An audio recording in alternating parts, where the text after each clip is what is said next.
산업재해에 대해서 이재명 정부에서 엄청 관심이 많잖아요. 네.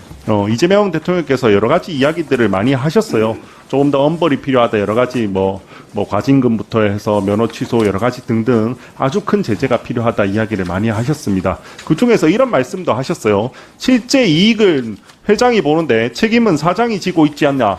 이렇게 이야기하면서 조금 오너들이 책임을 져야 된다. 이런 이야기를 좀 하셨어요.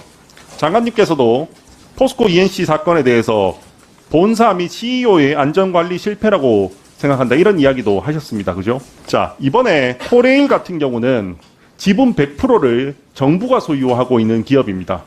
이번 사고의 책임자는 누구라고 생각하십니까? 사고 책임과 관련된 수사 결과에 따라서 엄정하게 책임을 물어야 된다고 생각하고요. 아니, 일반 기업 같은 경우는 오너가 책임이 있다면서요. 코레일의 오너는 누굽니까?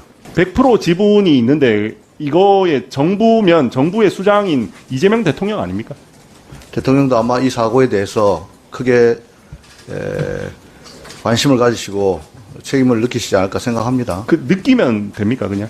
그러면 앞으로 오너들도 책임을 많이 느끼면 되는 건가요?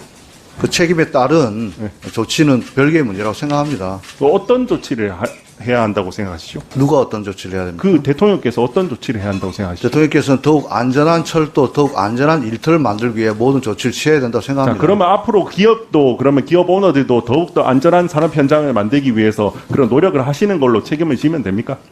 그게 제일 중요하다고 생각합니다. 형벌의 목적은 그분을 어떤 가두거나 제재를 하는 것에 그 목적이 있는 것이 아니고 종당에는 재발하지 않도록 조치하도록 하는 것이 목적이라고 생각합니다.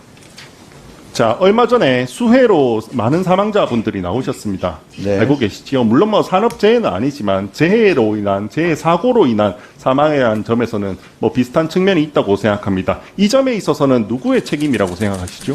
수해와 관련돼서 어떤 원인과 누가 책임져야 될 것인가에 대해서는 뭐 관련 당국에서 아마 엄밀한 조사가 있을 것이고 아마 대통령께 책임을 물으신다면 대통령은 나라의 모든 일에 국민의 생명과 안전을 최우선시해야 되는 국정의 최고 책임자로서 24시간 노심초사하고 계시다 말씀드리겠습니다. 뭐 어떤 책임을 지셨죠, 그러면? 각부 장관들에게 안전한 대한민국을 만들려고 모든 노력을 다하라고 지시하셨고 제가 국정 찾아봤을 최고 때는 책임자로서 수해가 났을 때 국민 임명식을 하신 걸로 보여요.